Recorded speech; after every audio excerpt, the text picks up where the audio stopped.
Thriller murder mystery the intern episode 29। Rajveer इस वक्त राजन शर्मा के घर में आ गया था। उसने इस केस से जुड़ी हुई बस यही एक जगह नहीं ढूंढी थी। उसे यहाँ पहले ही आ जाना चाहिए था। राजन शर्मा का घर मुंबई के जुहू इलाके में था। वो वैसे राजवीर की जुरिक्शन में नहीं था, परंतु फिर भी राजवीर की रेस्पेक्ट सभी पुलिस अफसर करते थे, इसीलिए राजवीर को कोई बहुत दिक्कत नहीं हुई। राजन शर्मा का खून हुआ या वो एक्सीडेंट था, कुछ पता नहीं लग पाया था और उसकी लाश भी गायब हो गई थी, इसीलिए कोई पुलिस इंक्वायरी हुई नहीं।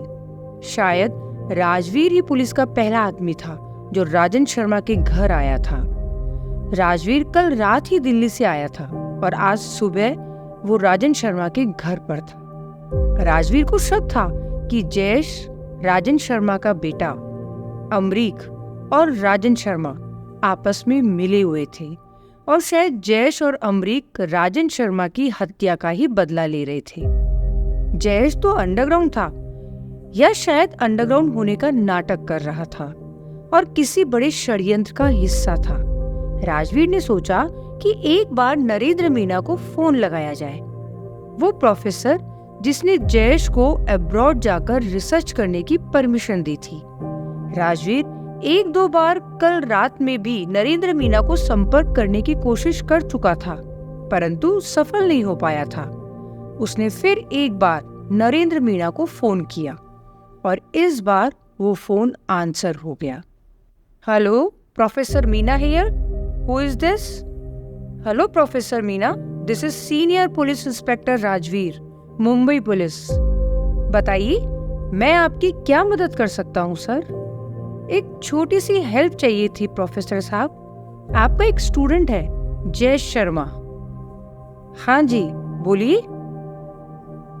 क्या बात है प्रोफेसर साहब, आपको अपने इतने हजारों स्टूडेंट्स के नाम याद रहते हैं? राजवीर थोड़ा कुटिलता पूर्वक बोला। अरे सर, सबके नहीं रहते, किसी किसी के रह जाते हैं। आप बोलिए क्या काम है?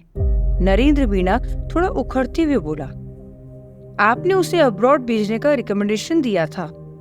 अरे इंस्पेक्टर साहब, जयेश एक बेहद ही एवरेज स्टूडेंट है। मैं तो उसे अब्रॉड कतई नहीं भेजता, परंतु वो मेरे पैरों पर ही पड़ गया। प्रोफेसर मीना, आप तो बहुत ही भोले हैं, राजवीर सरकास्टली बोला। जी? आपने अपने अकाउंट स्टेटमेंट को चेक नहीं किया प्रोफेसर साहब? जी मैं कुछ समझा नहीं, प्रोफेसर मीना थोड़ा असहज होते हुए बोले। आपके अकाउंट में जयेश के अकाउंट से 25 लाख रुपए ट्रांसफर हुए हैं। राजवीर बेहद गंभीर और सख्त लहजे में बोला। नरेंद्र मीना की सिट्टी पिट्टी गुम हो गई। सर मुझे माफ कर दीजिए, मुझे मेरी पत्नी के इलाज के लिए पैसे चाहिए थे और जयेश ने कहा वो इंतजाम कर देगा यदि मैं उसे लंदन जाने का रिकमेंडेशन दे दूं। प्रोफेसर मीना गिड़गिड़ाते हुए बोले। शायद यदि प्रोफेसर मीना इंस्पेक्टर राजवीर के सामने होते तो वो राजवीर के पैर ही पकड़ लेते। तो क्या जयेश लंदन में है प्रोफेसर साहब? मैंने उसे लंदन का रिकमेंडेशन दिया था सर। प्रोफेसर साहब, यदि आप चाहते हैं कि मैं आपके खिलाफ कंप्लेंट नहीं करूं तो साफ साफ बताइए। मुझे आपकी नौकरी खाने में कोई इंटरेस्ट नहीं है। इंस्पेक्टर साहब, जयेश लंदन में 2 दिन रहा और फिर वो वापस इंडिया आ गया। फिर उसकी लंदन में रिसर्च की अटेंडेंस का क्या? राजवीर बोला। वो मैं डमी लगवा देता हूँ। जब तक कोई लंदन जाकर चेक नहीं करेगा या इमिग्रेशन से चेक नहीं करेगा, पता नहीं चलेगा कि जयेश लंदन में नहीं है, मीना बोला। आपने उसकी काफी मदद कर दी प्रोफेसर साहब, राजवीर सरकास्टली बोला। मीना चुप ही रहा। जयेश लंदन से इंडिया कब आया प्रोफेसर साहब? मैं आपको चेक करके डेट्स मैसेज कर देता हूँ। ठीक है प्रोफेसर मीना, आप मेरा नंबर सेव कर लीजिए और कुछ बात हुई तो मैं आपको फोन करूंगा। राजवीर ने फोन काट दिया। राजवीर ने जयेश के बैंक अकाउंट स्टेटमेंट चेक करवा लिए थे और इससे उसे बहुत फायदा मिला था। प्रोफेसर मीना का नाम उसे दिल्ली के वार्डन से मिला था और बैंक अकाउंट स्टेटमेंट से साफ था कि प्रोफेसर मीणा ने जय से 25 लाख रुपए लिए थे। इधर राजवीर के फोन पर प्रोफेसर मीणा का मैसेज आ गया था। वो शायद ज्यादा ही घबरा गए थे और पूरी तरह से कॉपरेट कर रहे थे। इतनी जल्दी उनसे रिवर्ट की उम्मीद राजवीर ने भी नहीं की थी। राजवीर ने मैसेज पढ़ा और डेट्स पर ध्यान दिया। राजन शर्मा की लाश जिस दिन गायब हुई थी, उसके अगले दिन ही जयेश लंदन चला गया था और मात्र 2 दिन बाद ही वापस इंडिया आ गया था। राजवीर का शक सही था। जयेश इंडिया वापस आया, अमरीक ने क्राइस्ट ज्वाइन कर लिया।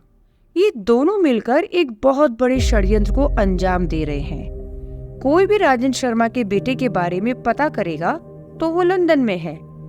उसे शायद राजन शर्मा के खून के बारे में पता भी नहीं है। परफेक्ट एलिबी है। नरेंद्र मीना से बात करके राजवीर को काफी कुछ क्लियरिटी मिल गई थी। जब से राजवीर दिल्ली होकर आया है, उसे इस केस के सिलसिले में अनेकों जानकारी मिल रही थी। राजवीर राजन शर्मा के घर को अच्छे से खंगाल रहा था। राजवीर को इस घर में कोई भी ऐसी चीज नहीं मिली थी जिससे उसे कोई क्लू मिल सके। राजवीर ने फिर राजन शर्मा की स्टडी की ओर रुख किया। उसने देखा वो रूम बिखरा हुआ था। इसका मतलब जब राजन शर्मा यहाँ कुछ काम कर रहा होगा, उस पर कोई हमला हुआ। परंतु जितना राजवीर को याद था, उस हिसाब से राजन शर्मा की हत्या बहुत तेज भागने से हुई थी। राजवीर ने स्टडी से ड्राइंग रूम तक नजर घुमाई। राजवीर ने देखा ड्राइंग रूम की खिड़की का शीशा थोड़ा टूटा हुआ है, जैसे कोई आदमी इस खिड़की से कूदकर भागा हो। राजवीर खुद भी उस खिड़की से बाहर निकला और बाहर मेन गार्डन में आ गया। राजन शर्मा का मकान ग्राउंड फ्लोर पर था। हालांकि वो छोटी सी सोसाइटी थी और अपार्टमेंट 5 फ्लोर का था। राजन शर्मा पर हमला हुआ होगा और शायद वो इस खिड़की से कूदकर बाहर भागा होगा। राजवीर सोच में पड़ गया। तभी उसे ड्राइंग रूम के सोफे के नीचे कुछ दिखा।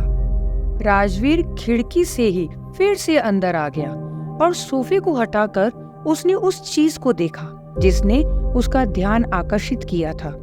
2 छोटी छोटी वॉइल थी, जैसे छोटी दवाई की शीशी हो जिसमें होम्योपैथी मेडिसिन ली जाती है। राजवीर ने उन 2 छोटी शीशियों को देखा। उन पर टेट्रोडोटॉक्सिन और बुफोटॉक्सिन लिखा हुआ था।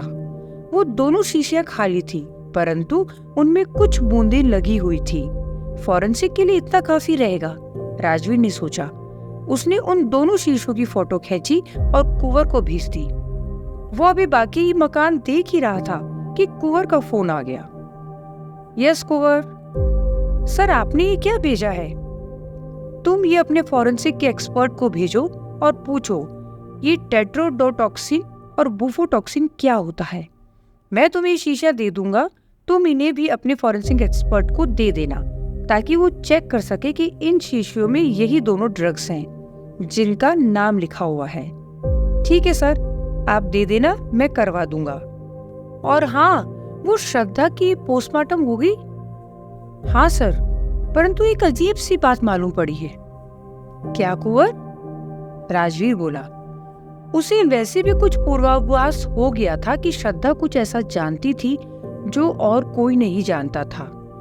श्रद्धा को कैंसर था, परंतु फिर भी वो बिल्कुल नॉर्मल जैसी रहती थी। क्या?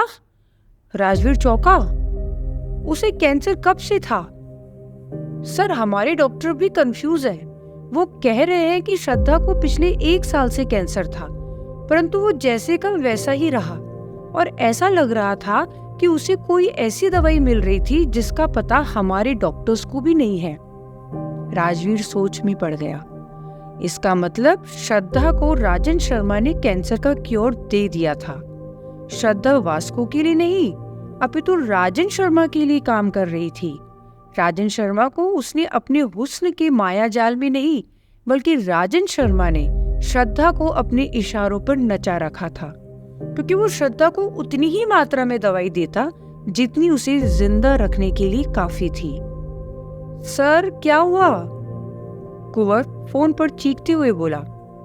राजवीर को एहसास हुआ कि कुंवर अभी फोन पर है।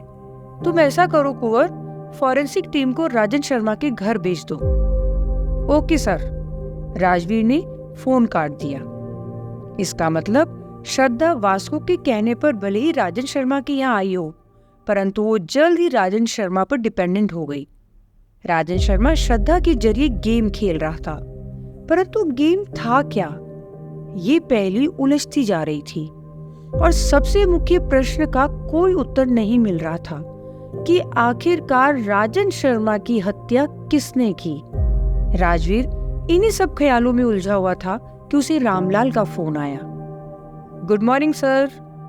हाँ रामलाल, बोलो। सर, मैंने वास्को और माधव सर की बात रिकॉर्ड कर ली है, आपके साथ शेयर कर दूं? क्या? वास्को और माधव सर की बात तुमने कैसे रिकॉर्ड कर ली? राजवीर को आश्चर्य हुआ। बस सर, हम छोटे लोग हैं, परंतु कभी कभी बड़े काम कर देते हैं। आप बोलो तो मैं लिंक भेजूं? आपने कहा था ना कि माधव सर पर नजर रखूं। क्या बात है रामलाल, तुमने तो कमाल कर दिया, भेजो लिंक। राजवीर हर्षित हो गया था। रामलाल ने वाकई बहुत अच्छा काम कर दिया था। थोड़ी देर में राजवीर के फोन पर व्हाट्सएप मैसेज आ गया। राजवीर ने उस लिंक पर क्लिक कर दिया जो रामलाल ने भेजा था। उसमें वास्को और माधव की बातचीत थी। माधव को वास्को बोल रहा था, जो बोला गया है वो करो और अपना दाम ले जाओ। परंतु वास्को माधव को क्या करने के लिए बोल रहा था, इस बातचीत से तो ज्यादा कुछ क्लियर नहीं हो रहा था। खैर, रामलाल आखिर एक ड्राइवर था और उसने इतनी रिकॉर्डिंग कर ली, वो ही बहुत बड़ी बात है। राजवीर ने फोन जेब में रखा और राजन शर्मा के घर ही तहकीकात में लग गया। राजवीर को पता ही नहीं चला कि रामलाल उसके साथ कितना बड़ा गेम खेल गया था। रामलाल उस वक्त माधव के कैबिन में बैठा था। सर, आपने जो बोला वो लिंक दे दिया, रामलाल बोला। हाँ, माधव बहुत ही कुटिलतापूर्वक बोला। माधव अपने लैपटॉप की स्क्रीन पर देख रहा था। तुमने बहुत अच्छा काम किया रामलाल, तुम्हारी नौकरी बच गई, अब तुम जा सकते हो। रामलाल ने माधव को सैल्यूट मारा और वहां से निकल गया। रामलाल को नहीं पता था कि उसने राजवीर का फोन हैक करवा दिया है और अब माधव अपने पर्सनल लैपटॉप पर न सिर्फ राजवीर का फोन सुन सकता था, अपितु उस फोन की सारी डिटेल्स चेक कर सकता था और अपने ऑफिस में बैठे बैठे ही राजवीर के फोन का माइक और कैमरा ऑन करके सब कुछ सुन और देख सकता था। राजवीर अब माधव के हाथों की कठपुतली बन गया था। माधव आखिर चाहता क्या था, राजवीर को नहीं पता था, परंतु ये खतरनाक खेल अब अपने बेहद रक्त रंजित पड़ाव पर जा रहा था, जहां पल पल में गेम पलट सकता था। कौन किसका सगा है और कौन किसे धोखा देगा, ये कह पाना मुश्किल था। रामलाल, जिसे राजवीर ट्रस्ट करता था, उसने राजवीर को ही इतना बड़ा धोखा दे दिया था।